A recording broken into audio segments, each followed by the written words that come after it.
하늘의 문을 여소서 이곳을 주목하소서 주를 향한 노래가 꺼지지 않으니 하늘을 열고 보소서 이곳에 임재하소서 주님을 기다립니다 기도의 향기가 하늘에 닿으니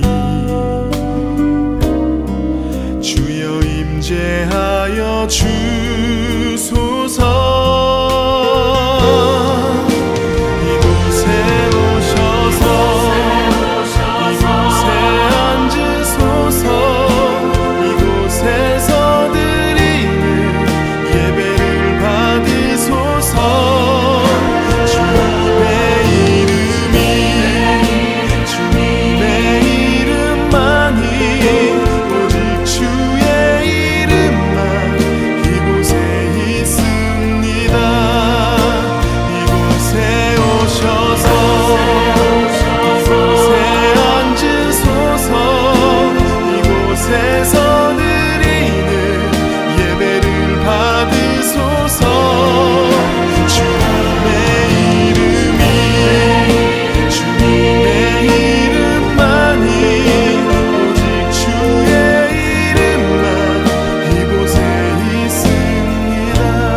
주의 이름만 이곳에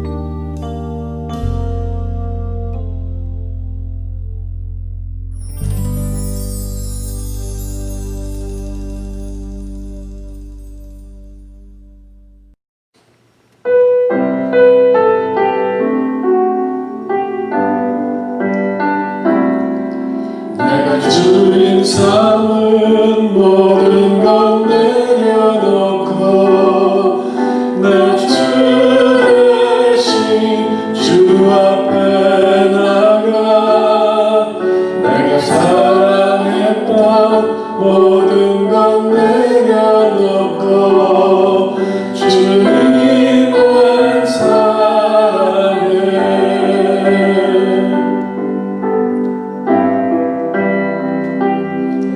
내가 주님 삼은 모든 것 내려놓고 내 주 대신 주 앞에 나가 내가 사랑했던 모든 것 내려놓고 주님만 사랑해 주 거친 풍랑에도 깊은 바다처럼 나를 잠잠케 주사 내 영혼의 맘서 그 사랑 위에서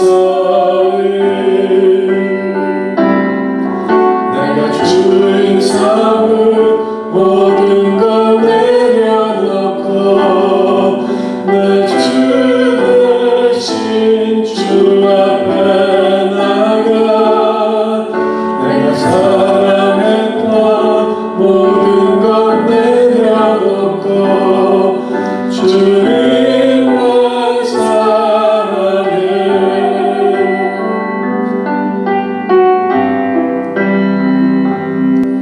내가 주인 삼은 모든 것 내려놓고 내 주 대신 주 앞에 나가 내가 사랑했던 모든 것 내려놓고 주님만 사랑해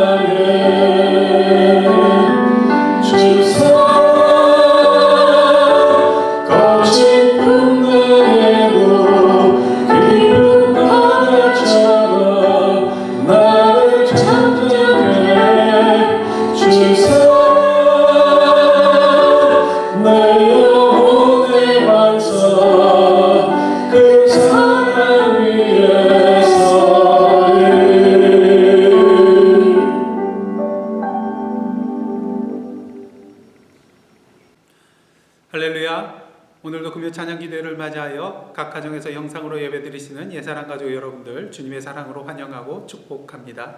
함께 기도하시겠습니다. 사랑의 하나님 감사를 드립니다. 지난 한 주간도 사랑으로 저희들 품어주시고 오늘도 금요 찬양 기도회를 맞이하여 주님 앞에 예배자로 서게 하여 주심에 감사를 드립니다.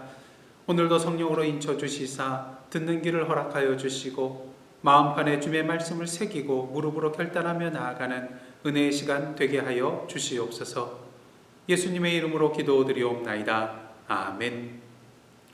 오늘 이 시간 저희들에게 주신 하나님의 말씀은 잠언서 20장 1절 말씀입니다. 저와 여러분 한 목소리로 함께 합독하시겠습니다. 포도주는 거만하게 하는 것이요 독주는 떠들게 하는 것이라. 이에 미혹되는 자마다 지혜가 없느니라. 아멘. 이는 하나님의 말씀입니다. 요한복음을 보시면 예수께서 7가지의 표적을 행하시는 그런 사건이 기록되어 있는데요. 그 중에 가장 첫 번째 표적은 여러분들이 잘 아시는 요한복음 4장에 나타나는 가나 혼인잔치에서 물로 포도주를 만드신 사건이라고 할 수가 있겠습니다. 근데 많은 그리스도인들이 이 사건을 접할 때에 의문을 품습니다. 예수님께서 왜 술을 만드셨는가 하는 그런 생각 때문인 것이죠. 하지만 우리가 분명히 알아야 될 것은 팔레스틴 지역은 어떠한 지역입니까? 매우 건조하고 메마른 지역입니다.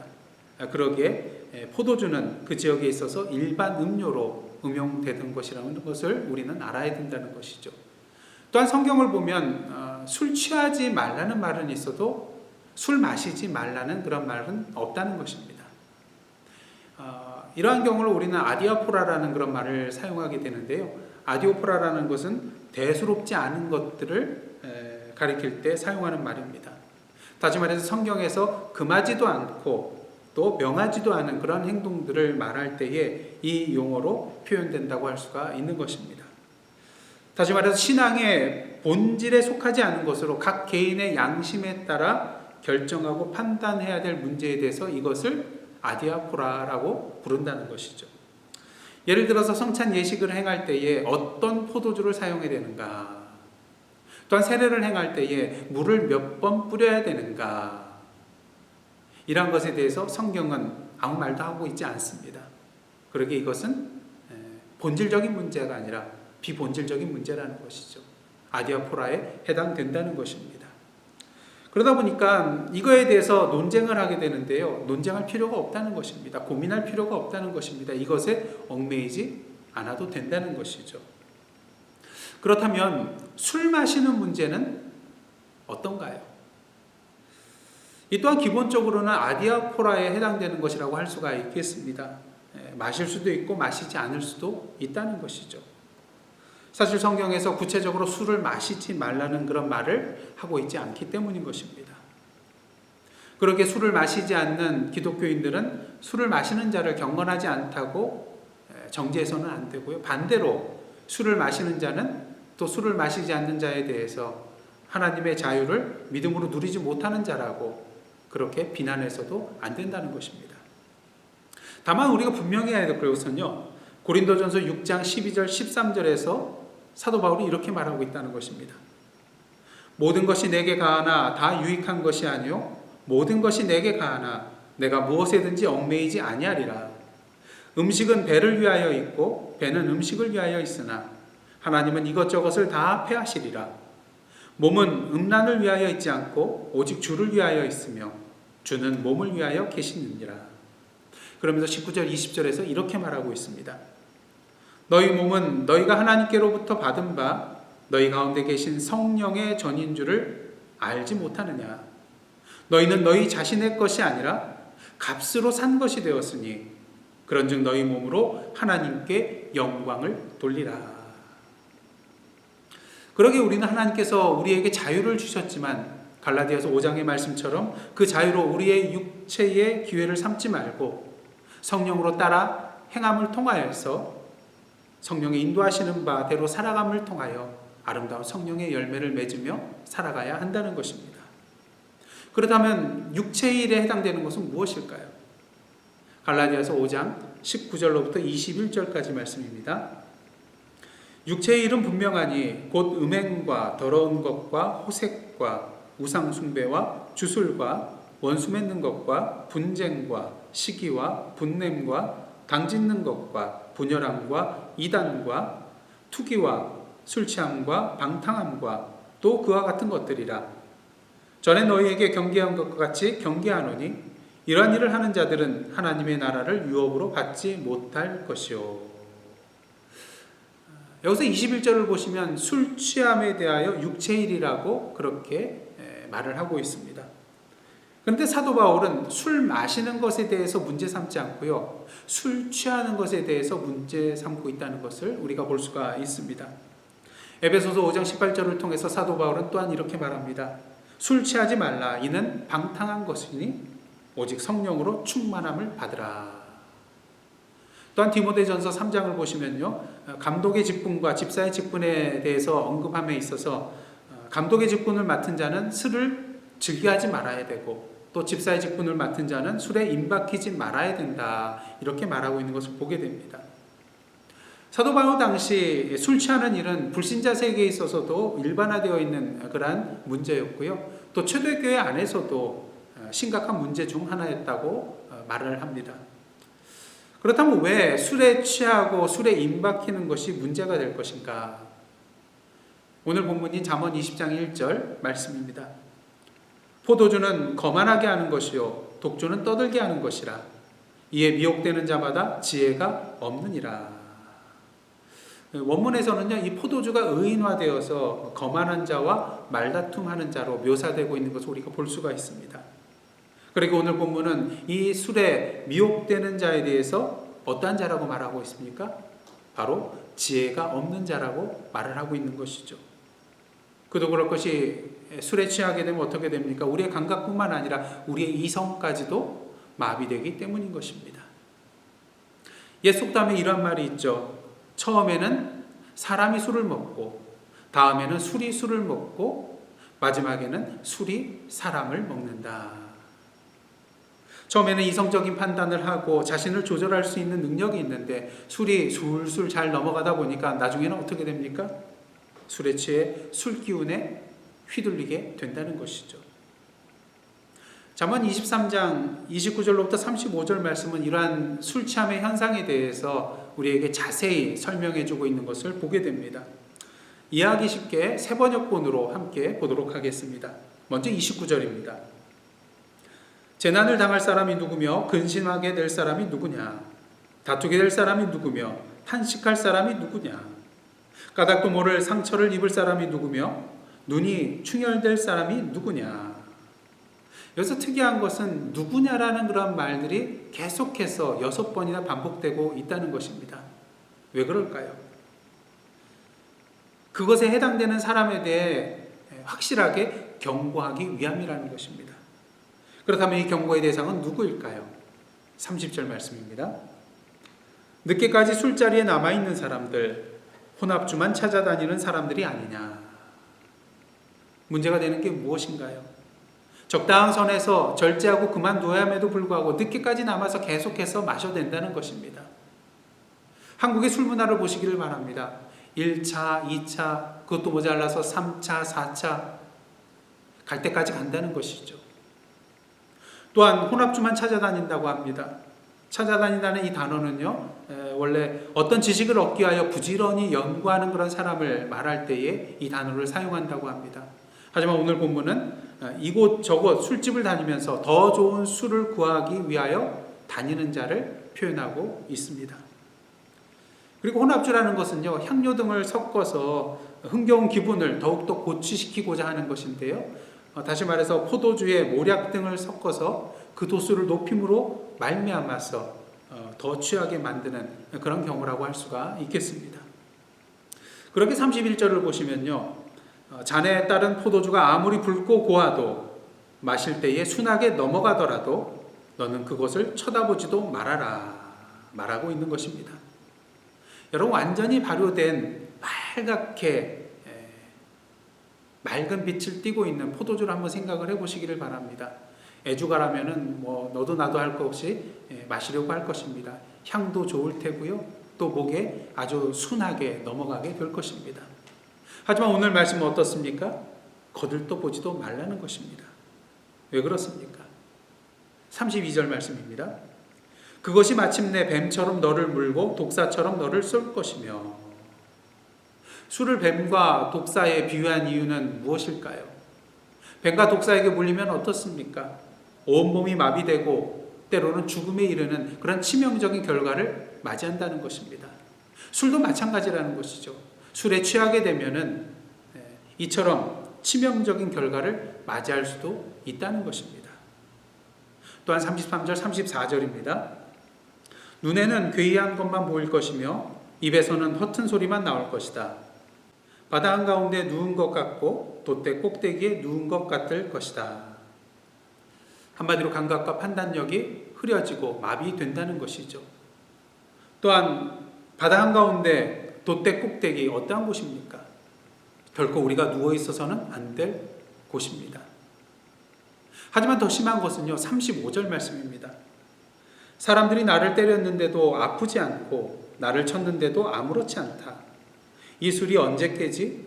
술이 깨면 또 한잔 해야지 하고 말할 것이다. 술이 깨자마자 또 술을 찾게 됩니다. 아마 술 취한 채로 영원히 살고 싶어 하는 것 같습니다. 그러게 한국 사람들, 많은 그런 술을 좋아하는 사람들이 어떻습니까? 그 전날 밤 밤새 술을 마셔서 속이 쓰리고 또 몸이 상했음에도 불구하고 다음날 아침 일어나서 해장술 해야지 하고 말한다는 것입니다. 해장술 해야지 정신이 또 맑아진다는 것이에요. 과연 그럴까요? 의학적으로 봤을 때 전날의 과음으로 인하여서 뇌와 간이 제기능을 회복하지 못한 상태에서 또 술을 마시게 되면요, 건강을 더욱 해칠 수 있다고 합니다. 물론 개 중에는요, 해장술을 함으로 말미암아서 정신이 맑아지는 듯한 그러한 경험을 할 수도 있다고 합니다. 그 이유는 새로 들어간 알코올 성분이 알코올 분해 과정의 그런 부산물 처리 과정을 잠시 동안 막아주어서 불쾌감 느끼는 것이 사라질 수 있기 때문이라고 합니다. 다시 말해서 해장술은 알코올로 괴로운 증상을 다시 마취시키는 것과 같다는 것이죠. 그렇게 몸에 좋을 리가 있겠습니까? 좋지 않다는 것입니다. 그렇게 전문가들은요, 만일 술을 마신 다음날 해장술이 생각난다면 혹시 알코올 중독증은 아닌가 의심해 보아야 한다고 합니다. 바로 사람이 술을 먹는 단계가 아니라 술이 사람을 먹는 단계이기 때문인 것이죠. 그러게 오늘 본문은 술에 미혹되는 자는 지혜 없는 자라고 말을 하고 있는 것입니다. 왜냐하면 자기 건강뿐만 아니라 자기 인생 자체를 파멸의 길로 내몰 수 있는 것이 바로 술 취함이기 때문인 것이죠. 사실 술 취하는 것만 문제가 되는 것이 아닙니다. 우리 인생을 보면 우리는 언제나 무엇인가에 취해서 살아갈 때가 있는 것을 보게 됩니다. 그것이 돈일 수도 있고요, 사랑일 수도 있고요, 스포츠일 수도 있고요, 명예일 수도 있고요, 친구일 수도 있고요, 학벌일 수도 있고요, 권력일 수도 있는 것입니다. 그런 면에 있어서 요즘 여러분은 무엇에 취해 살아가고 계십니까? 무엇인가 취해 있다는 것은 우리의 몸이나 생각이 그것으로 가득 차 있을 때를 말하는 것입니다. 만약에 술이 몸에 가득하게 되면 술 취했다고 하고요, 따스한 봄날씨를 온몸으로 느끼고 누리고 있다면 봄날에 취했다고 말합니다. 또한 온 마음이 온통 사랑하는 사람 생각으로 가득 차 있다면 그 사람은 사랑에 취해 있다 말할 수 있는 것이죠. 중요한 사실은 우리가 무엇에 취해 있느냐에 따라서, 우리의 생각과 마음이 무엇으로 가득했냐에 따라서 우리의 인생이 달라질 수 있다는 것입니다. 예루살렘을 떠나지 말고 아버지께서 약속하신 성령을 기다리라, 이란 예수님의 말씀에 따라서 마가의 다락방에 모여 함께 기도하면서 성령을 사모하면서 기다리던 자들에게 오순절날 성령께서 임하셨습니다. 모두 성령 충만함을 받고 각기 다른 방언으로 말하기 시작하죠. 많은 사람들이 이 사건에 대해서 놀라며 또 그 중에 어떤 사람들은 이들이 방언하는 것을 보면서 새술에 취했다 조롱을 하기 시작합니다. 지난번 성령 강림 주일에 주보를 통하여서 여러분에게 소개해드린 것처럼 술 취하는 자의 모습과 성령 취한 자의 모습을 비교할 때에 비슷한 점이 많기 때문이라고 할 수가 있는 것이죠. 우리는 그리스도인으로서 새 술에 취한 자라고 할 수가 있겠습니다. 그런 의미에서 우리는 오늘도 성령 충만한 자로 살아가야 합니다. 왜 성령 충만한 자로 살아가야 될까요?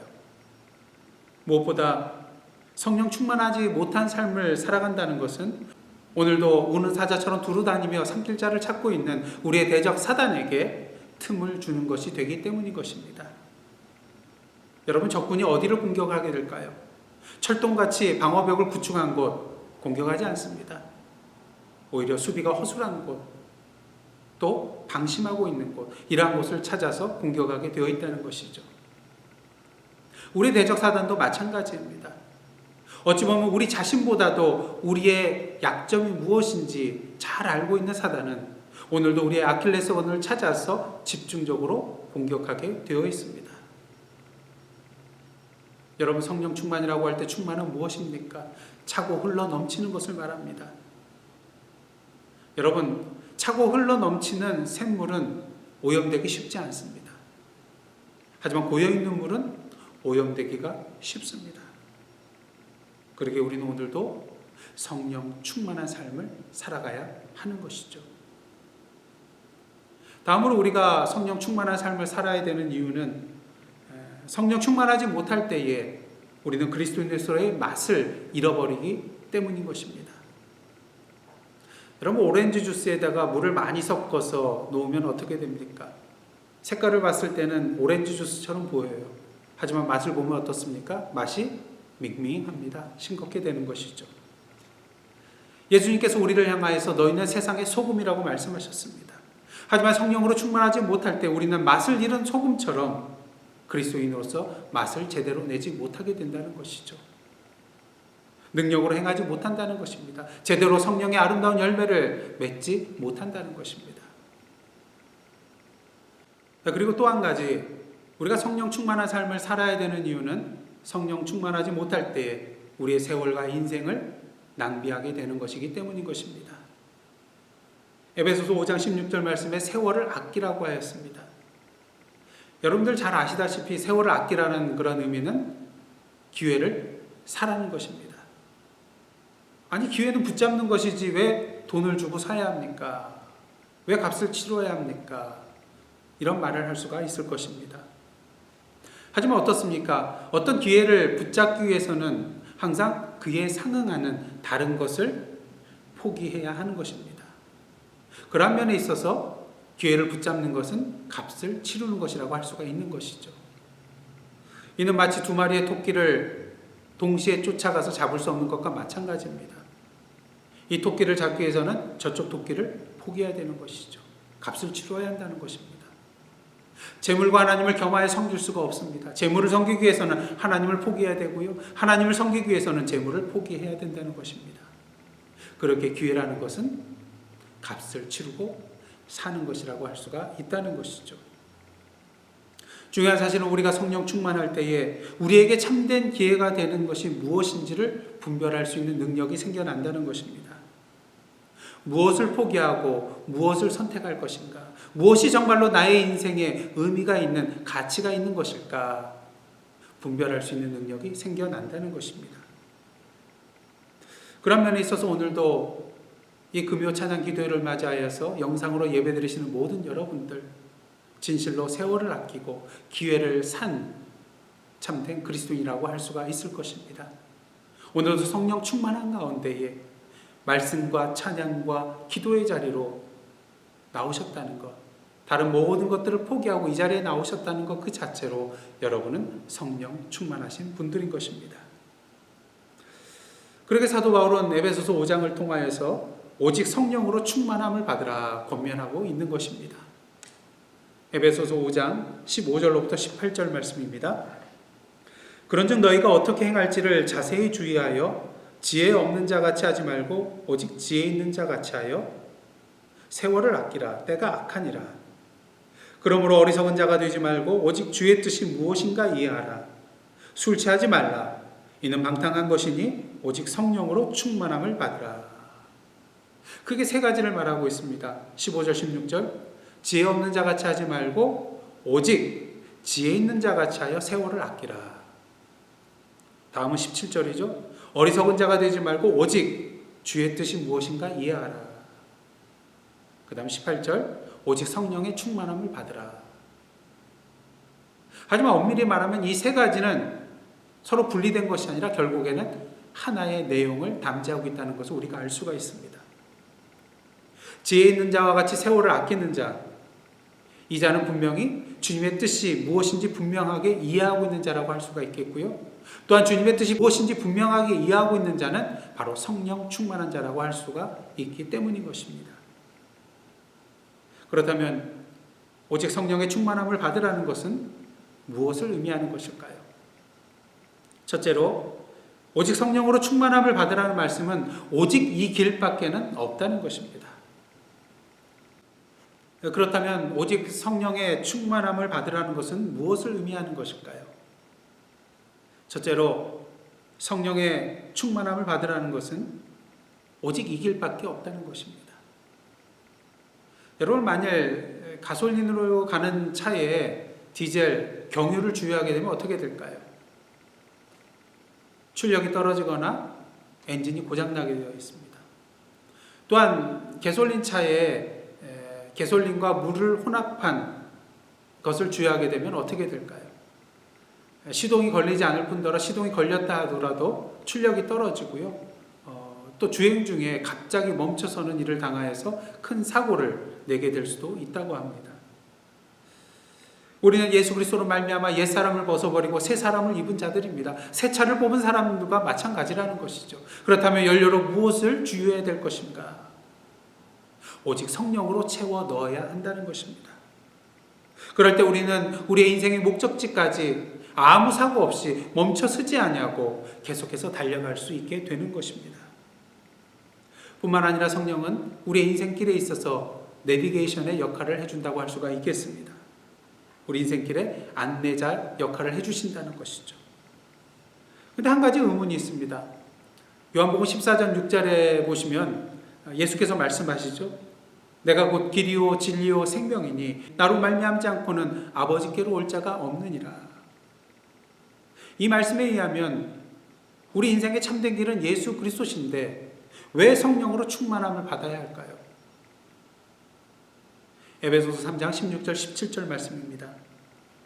그의 영광의 풍성함을 따라 그의 성령으로 말미암아 너희 속사람을 능력으로 강건하게 하시오며 믿음으로 말미암아 그리스도께서 너희 마음에 계시게 하시옵고.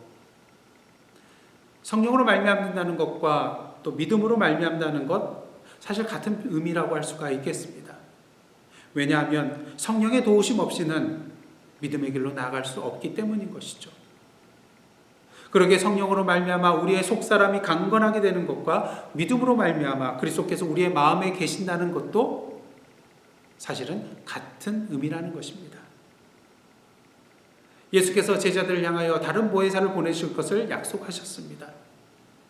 보혜사란 헬라어로 파라클레토스라는 단어로서 곁에 계신 분이라는 의미를 가지고 있습니다. 그러게 위로자, 또 상담자, 멘토, 선생님, 이런 여러 가지 의미를 내포하고 있는 것이 바로 보혜사라는 그런 단어인 것입니다.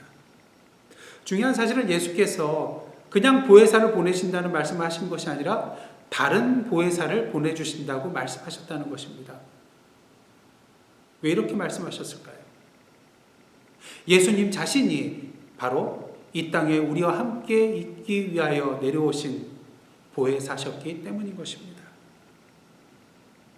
그런 의미에서 성령의 충만한 삶을 사는 것은 바로 우리의 길 대신 예수 그리스도와 함께하는 길이라는 것을 우리는 분명히 알아야 됩니다. 오늘도 예수 그리스도께서 성령님을 통하여서 우리와 함께하고 계시기 때문인 것이죠. 그러기에 우리는 오늘도 성령의 내비게이션의 인도함을 받아서 성령의 능력으로 하나님께서 우리에게 주신 표대를 향하여 힘차게 다름질해 나가야 할 것입니다. 왜? 오직 이 길 외에는 다른 길이 없기 때문인 것입니다. 그 다음 둘째로 오직 성령으로 충만함을 받으라는 말씀은 은혜를 누리라는 말씀입니다. 여러 사이비 종파나 또 이단 종파를 보시면 어떻습니까? 성령 집회라고 하면서 성령 받아라, 불 받아라 하면서 이런 말을 하는 경우를 볼 수가 있습니다. 마치 자신이 성령을 마음대로 줄 수 있는 것처럼 그렇게 행하는 모습들을 우리는 보게 됩니다. 하지만 성령은 물건이 아닙니다. 내가 마음대로 오라 가라 명할 수 있는 그러한 존재가 아닌 것입니다. 성령 충만함을 받으라고 할 때 받으라는 말은 수동태로 쓰인 것을 우리가 볼 수가 있습니다. 성령으로 충만함을 받는 것은 내 힘으로 내 뜻대로 되는 것이 아니라는 것이죠. 그러기에 베드로는 성령을 줄 수 있는 능력을 돈 주고 사려고 하였던 사마리아 성의 마술사 시몬에게 뭐라고 말하였습니까? 사도행전 8장 20절 말씀입니다. 베드로가 이르되 네가 하나님의 선물을 돈 주고 살 줄로 생각하였으니 내 은과 내가 함께 망할지어다. 베드로는 분명히 성령의 임재하심의 역사를 하나님의 선물이라고 표현하고 있습니다. 여러분, 선물을 누군가로부터 받을 때에 돈을 지불하시나요? 값을 지불하시나요? 결코 그렇지 않습니다. 마찬가지로 하나님께서 오늘 우리에게 선물로 주시는 성령은 우리가 은혜로 누리는 것이라는 것입니다. 그렇다면 이 선물을 우리가 어떻게 누릴 수 있을까요? 방법은 오직 하나입니다. 내가 성령을 소유하는 것이 아니라 오히려 우리가 성령의 소유가 되는 것입니다. 그럴 때 우리는 오늘도 하나님께서 우리에게 주시는 성령의 은혜를 온전히 누릴 수 있게 될 것입니다. 하나님께서 오늘도 우리에게 성령을 선물로 주시는 이유는 무엇입니까? 우리로 하여금 우리 자신의 육체의 소욕대로 살아가는 것이 아니라 성령의 소욕대로 살게 하기 위함인 것입니다. 바라기는 오늘도 술 기운, 이 세상의 기운으로 살아가는 것이 아니라 성령 충만함의 기운으로 살아가시는 저와 여러분의 모습이 되기를 원합니다. 오늘 성령의 다스리심과 성령의 소유로 살아가시는, 성령 충만의 은혜를 온전히 누리며 살아가시는 저와 여러분의 삶이 되기를 주님의 이름으로 축원합니다. 그 다음 셋째로, 오직 성령으로 충만함을 받으라는 말씀은 변화된 능력의 삶을 살라는 말씀인 것입니다. 우리가 잔을 채울 때 그 잔을 그냥 그대로 두기 위해서 채우는 것이 아닙니다. 마시기 위해서 잔을 채우는 것이죠. 마찬가지로 하나님께서 오늘도 우리를 성령 충만함으로 채워주시는 데에는 목적이 있다는 것입니다. 그냥 두시고자 함이 아니라 우리를 사용하시겠다는 것이죠. 그런 의미에서 오늘도 성령 충만함을 받으셨습니까? 그러한 삶을 제대로 살기 위해서는 흘러 넘침의 변화가 있어야 할 것입니다. 사도행전 2장의 오순절 성령 강림 사건 보시면 어떻습니까? 그들에게 성령이 임하셨을 때 어떤 현상이 일어나나요? 사도행전 2장 4절 말씀입니다. 그들이 다 성령의 충만함을 받고 성령이 말하게 하심을 따라 다른 언어들로 말하기를 시작하니라. 성령 충만한 사람들의 특징이 무엇인가요? 이전에는 하지 않았던 무엇인가를 시작한다는 것입니다. 그리고 이러한 현상을 바라보는 사람들의 반응을 한번 보시기를 바랍니다. 사도행전 2장 7절 8절 말씀입니다. 다 놀라 신기하게 여겨 이르되 보라, 이 말하는 사람들이 다 갈릴리 사람이 아니냐? 우리가 우리 각 사람이 난 곳 방언으로 듣게 된 것이 어찌 됨이냐? 다 갈릴리 사람이 아니냐? 무엇을 의미합니까? 한마디로 보잘것없는 시골 촌뜨기 그 갈릴리 사람들이 어떻게 자신의 지역이 아닌 다른 지역의 언어로 이야기를 하느냐? 어떻게 능통하게 제2 외국어를 할 수 있느냐 하는 것입니다. 이것이 바로 성령 충만함의 역사입니다. 비록 보잘것없는 사람이 할지라도 능력으로 변화된 모습으로 이전에 하지 못했던 그 일들을 해낸다는 것이죠. 전과는 다른 사람이 된다는 것입니다. 그러기에 내가 오늘도 성령 충만함을 받은 사람인지 알 수 있는 방법은 무엇입니까? 나의 삶에 능력의 역사가 일어나고 있는가? 이전과는 다른 사람이 되었는가? 나의 성품과 삶에 변화가 있는가? 지금 성령의 열매들을 아름답게 맺어가고 있는가? 살펴보는 것입니다. 초대교회 성도들의 특징이 무엇이었습니까? 사도행전 2장 47절 말씀입니다. 온 백성에게 칭송을 받으니 주께서 구원받는 사람을 날마다 더하게 하시니라. 온 백성에게 칭송을 받을 만큼 그들의 삶의 모습이 달라졌다는 거예요. 변화되었다는 거예요. 열매를 맺고 있다는 것입니다. 저는 가끔 저희 아이들이 어렸을 때에 찍어놓은 그런 사진과 비디오를 볼 때가 있는데요. 그것을 볼 때마다 놀라게 됩니다. 이렇게 달라졌구나. 이렇게 변화되었구나. 우리가 살아있다는 것, 우리가 성장하고 있다는 것, 그것의 증거가 되는 것은 무엇일까요? 그것은 바로 변화입니다. 마찬가지로 오늘도 우리가 성령 충만한 삶을 살고 있다는 증거가 되는 것은 무엇이 되어야 될까요? 그것은 바로 변화입니다. 바라기는 오늘도 술과 세상에 취하여 살아가기보다는 새 술에 취한 자로서 성령 충만함을 받은 자로서 오늘도 우리의 변화의 열매, 성령의 열매를 통하여서 하나님 나라와 그 의를 위하여 살아가시는 저와 여러분의 삶, 그리고 이 예사랑 선교 교회가 되기를 주님의 이름으로 축원합니다. 그런 의미에서 이 시간 함께 기도하기를 원합니다. 세상적으로 취해 있는 모든 것으로부터 벗어나게 하옵소서. 새술에 취한 자로서 오직 성령 충만함의 은혜만을 사모하며 누리는 자 되게 하옵소서. 성령 충만함으로 인하여 변화된 삶, 성령의 열매를 맺는 삶을 살게 하옵소서. 이 세 가지 제목을 놓고 함께 기도하며 나가시겠습니다. 기도하시겠습니다.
계속해서 기도하며 나가기를 원합니다. 인종차별과 폭력과 약탈로 신음하는 이 땅을 주님의 사랑과 평화로 고쳐주옵소서. 코로나 바이러스로 말미암아 고통받는 지구촌을 위하여 기도해 주시기를 원합니다. 전염병 치료를 위하여, 또 경제적으로 어려움에 처한 분들을 위하여, 또 요새 전문가들은 가을이나 겨울에 코로나19 2차 대유행이 발생할 것으로 전망을 하고 있습니다. 또한 이로 말미암아 세계 경제가 더블딥에 빠질 수도 있다고 말합니다. 또 잘못하면 미국 경제가 대공황 수준으로 악화될 수 있다고 전망하고 있습니다. 바라기는 질병에 대한 위기관리가 개선되며 또 바이러스에 대한 통제 체제가 잘 마련될 수 있도록 여러분들 위해서 기도해 주시기를 원합니다. 또한 선교의 현장을 위하여 기도해 주시되, 특히 멕시코 녹시틀란의 베델교회와 후아레즈 컬리지, 그리고 15개의 종종마을교회, 그리고 7명의 입양아들을 위해서 계속해서 기도해 주시기를 원합니다. 환우들을 위하여 기도해 주시기를 원합니다. 권금승 권사님, 김영숙 성도님, 김종희 권사님, 해트김 집사님, 윤규호 집사님 건강과 치료와 회복을 위해서 기도해 주시기를 원합니다. 성도들의 생업의 현장과 자녀를 위하여, 또한 현장 근무하시는 분들의 건강과 안전을 위하여 기도해 주시기를 원합니다. 마지막으로 주님 안에서 영적으로 한마음 한뜻이 되어 예배하며 믿음 위에 굳게 서서 흔들리지 않는 예사랑 성도들이 될 수 있도록 기도해 주시기를 원합니다. 다 함께 기도하시겠습니다.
함께 기도하시겠습니다.